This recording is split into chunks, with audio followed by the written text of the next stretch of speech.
दोस्तों नमस्कार। समाजशास्त्र के नेट सेट क्लासेस में मैं मुकेश कुमार आप सभी का फिर से एक बार हार्दिक स्वागत करता हूं। पिछले वीडियो में हमारे द्वारा भीड़ का जो बेसिक कॉन्सेप्ट है उसके ऊपर अध्ययन किया गया था और उसमें हमने देखे थे कि भीड़ एक ऐसा कॉन्सेप्ट होता है जिसमें किसी सामान्य केंद्र या आकर्षण केंद्र के चारों तरफ अव्यवस्थित और अनियंत्रित लोगों का समूह रहता है, लेकिन प्रत्यक्ष संपर्क रहता है, उसमें कंधे से कंधे का संपर्क रहता है। इसके अतिरिक्त हमने उस वीडियो में यह भी जाना कि भीड़ में कोई भी व्यक्ति अपने मन या अपने चेतना से भिन्न जो भीड़ में अन्य जो लोग हैं उसके मन के अनुरूप या उसकी चेतना के अनुरूप व्यवहार करता है। तो इसके पीछे कारण क्या है, जिसमें क्या है कोई भी व्यक्ति अपनी चेतना से भिन्न अन्य व्यक्ति की चेतना के अनुरूप कार्य करता है या उसी के अनुरूप व्यवहार करता है। तो इसके पीछे अनेक समाजशास्त्रियों ने अनेक सिद्धांत प्रतिपादित किया, जिसके ऊपर आज हम लोग डिस्कशन करेंगे। जिसको जो टाइटल रहेगा भीड़ व्यवहार के सिद्धांत। माने कहने का मतलब ये है कि भीड़ में व्यक्ति अपने मन के अनुरूप न रह कर के भीड़ के जो अन्य जो सदस्य रहते हैं या अन्य जो व्यक्ति रहते हैं उसी के अनुरूप व्यवहार क्यों करता है। तो इसके पीछे अलग अलग समाजशास्त्रियों ने अलग अलग कारण बताने का कोशिश किया है, जिसके ऊपर आज हम लोग डिस्कशन करने वाले हैं। सबसे पहले जो थ्योरी है वो है समूह मन का सिद्धांत। इस समूह मन के सिद्धांत को देने वाले जो समाजशास्त्री है उसका नाम है लिवान। लिवान की दो महत्वपूर्ण पुस्तक है जो कंपटीशन के दृष्टिकोण से काफ़ी महत्वपूर्ण है, जिसको आपको याद रखना है। वो है द क्राउड और दूसरा है ग्रुप माइंड। द क्राउड से तात्पर्य भीड़ से संबंधित है और ग्रुप माइंड से तात्पर्य समूह का जो मन रहता है उससे संबंधित है। तो कहने का मतलब ये है समूह मन का सिद्धांत भीड़ व्यवहार का एक ऐसा सिद्धांत है जिसका प्रतिपादन लिवान नामक जो समाजशास्त्री हैं उसको द्वारा किया गया। और उसमें उन्होंने ये बताने का प्रयास किया कि भीड़ में व्यक्ति जो है जो समूह का जो मन रहता है या समूह का जो व्यवहार रहता है उसी के अनुरूप व्यवहार करता है।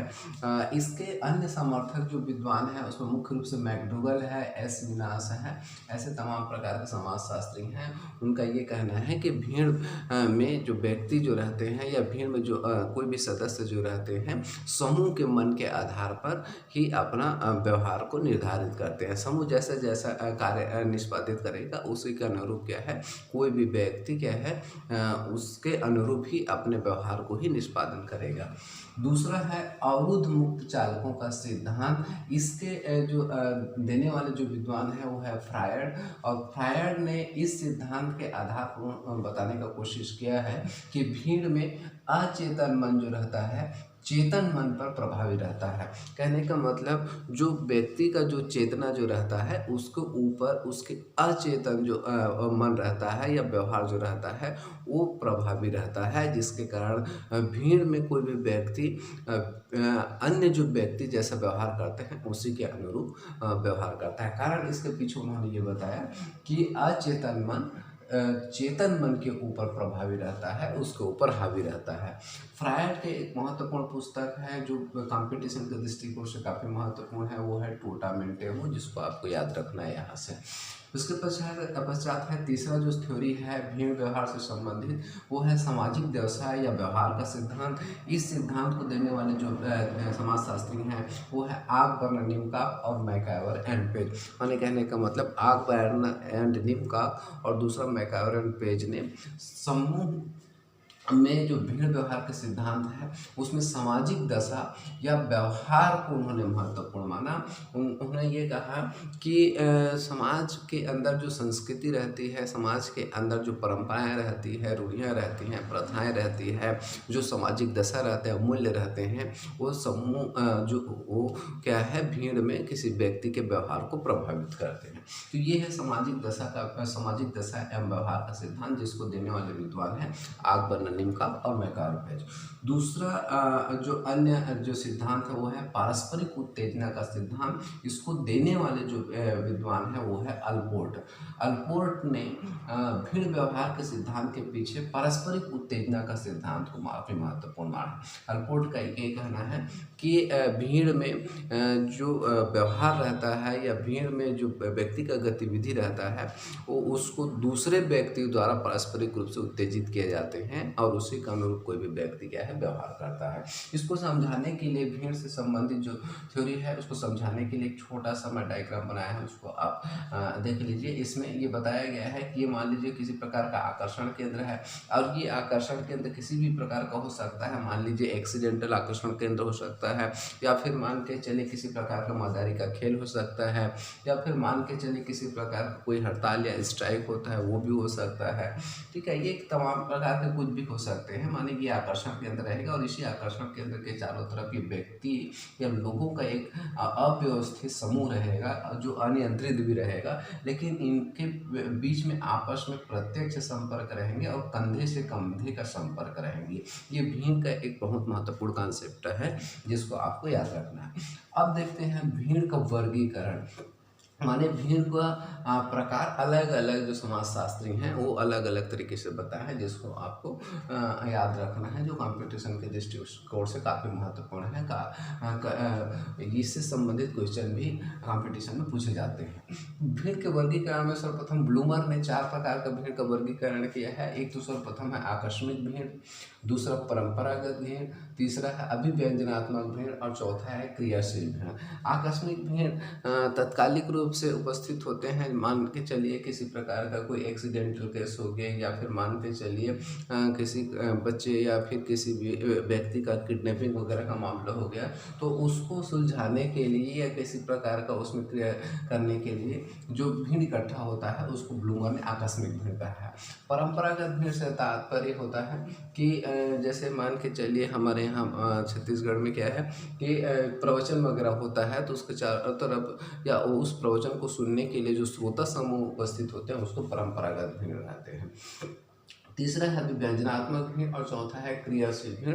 क्रियाशील भीड़ में जो भीड़ जो रहेंगे वो काफ़ी एक्टिव रहेंगे, उसमें मरने मारने वाली स्थिति रहेगी, या फिर ऐसा स्थिति रहेगा कि जो भीड़ के जो सदस्य रहेंगे वो कुछ भी करने के लिए उतारू रहेंगे, वो है क्रियाशील भीड़ है। तो ये ब्लूमर द्वारा 4 प्रकार का भीड़ का वर्गीकरण किया गया है। एक तो सर्वप्रथम आकस्मिक भीड़, दूसरा परंपरागत भीड़, तीसरा है अभिव्यंजनात्मक भीड़ और चौथा है क्रियाशील भीड़, जिसको आपको याद रखना है यहाँ से। उसके पश्चात है लीवान। लीवान ने 2 प्रकार से भीड़ का वर्गीकरण किया है, एक तो समजाति भीड़ है और दूसरा विषमजाति भीड़।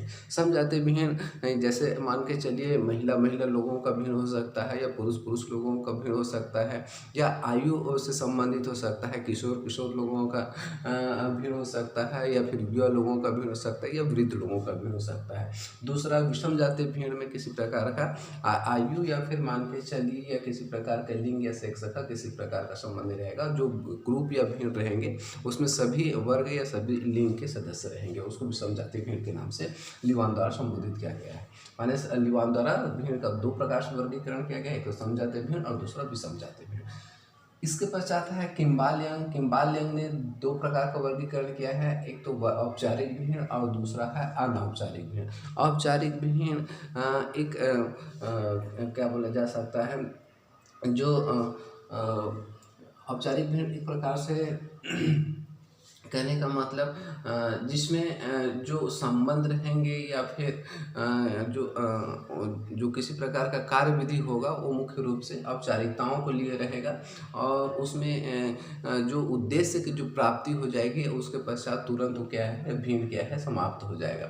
और जो अनौपचारिक भीड़ जो रहता है वो भावनात्मक रूप से जुड़े हुए रहते हैं, एक दूसरे के लिए मरने या मारने के ऊपर उतारे रहते हैं, उसको अनौपचारिक भीड़ के नाम नाम से जाना जाता है। ये किम्बालियन का 2 प्रकार से वर्गीकरण हो गया, एक है औपचारिक और दूसरा है अनौपचारिक। इसी प्रकार ब्राउन ने भीड़ का वर्गीकरण मॉब और ऑडियंस के रूप में किया है। मॉब से तात्पर्य है भीड़ और ऑडियंस से तात्पर्य होता है श्रोता समूह। श्रोता समूह से संबंधित एक वीडियो आएगा आने वाले समय में, जिसमें आपको समझ में क्लियर हो जाएगा किस किस को श्रोता समूह कहते हैं। इसके पश्चात है मैकायर ने भीड़ का वर्गीकरण सामान्य हित वाले भीड़ और दूसरा है समान हित वाले भीड़ के रूप में वर्गीकरण किया गया है मैकायर द्वारा। उसके पश्चात है किंग्सले डेविस ने भीड़ का वर्गीकरण 3 प्रकार से किया है। वो है सामाजिक संरचना से संबंधित भीड़, दूसरा आकस्मिक भीड़ और तीसरा है अवैधानिक भीड़। तो ये तमाम प्रकार का वर्गीकरण है भीड़ का, जिसका प्रतिपादन अलग अलग समाजशास्त्र द्वारा अलग अलग तरीके से किया गया है, जिसको आपको याद रखना है। तो कहने का मतलब आज के इस वीडियो में हमारे द्वारा भीड़ व्यवहार के सिद्धांत के बारे में अध्ययन किया गया। इसमें मुख्य रूप से समूह मन का सिद्धांत, जिसका प्रतिपादन लिवान द्वारा किया गया। उसके पश्चात अवरोध मुक्ति चालकों का सिद्धांत, जिसका प्रतिपादन प्रायर द्वारा किया गया। उसके पश्चात है सामाजिक दशा या व्यवहार का सिद्धांत, जिसका प्रतिपादन आगमन नियमक और मैकायर द्वारा किया गया। उसके पश्चात है पारस्परिक उत्तेजना का सिद्धांत, जिसका प्रतिपादन अल्पोर्ट द्वारा किया गया। और इधर भीड़ का वर्गीकरण है, जिसमें ब्लूमर, लिवान, किम्बालियन, ब्राउन, मैकायर और किंग्सले डेविस द्वारा किया गया है, जिसको आपको याद रखना है, जो कि कंपटीशन के दृष्टिकोण से काफ़ी महत्वपूर्ण है। तो ये है आज के इस वीडियो में भीड़ से संबंधित या भीड़ व्यवहार का सिद्धांत। आने वाले समय में जो वीडियो आएगा वो सामाजिक स्तरीकरण से संबंधित जो बेसिक कॉन्सेप्ट है उसके ऊपर आएगा। ठीक है, बहुत बहुत धन्यवाद आप सभी का।